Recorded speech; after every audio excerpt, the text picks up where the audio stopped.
রাস্তা হাইরোডে গেছে।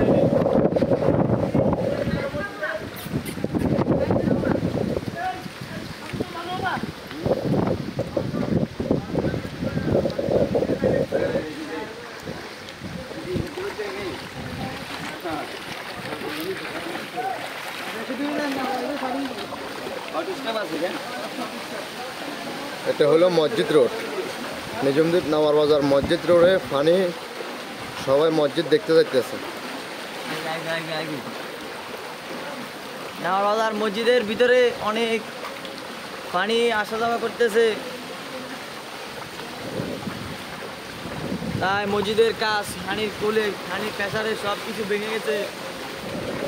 এখন গরু ছাগল সব কিছু যা বাঁচতেছে, আমরা অনেক বিপদ আছি।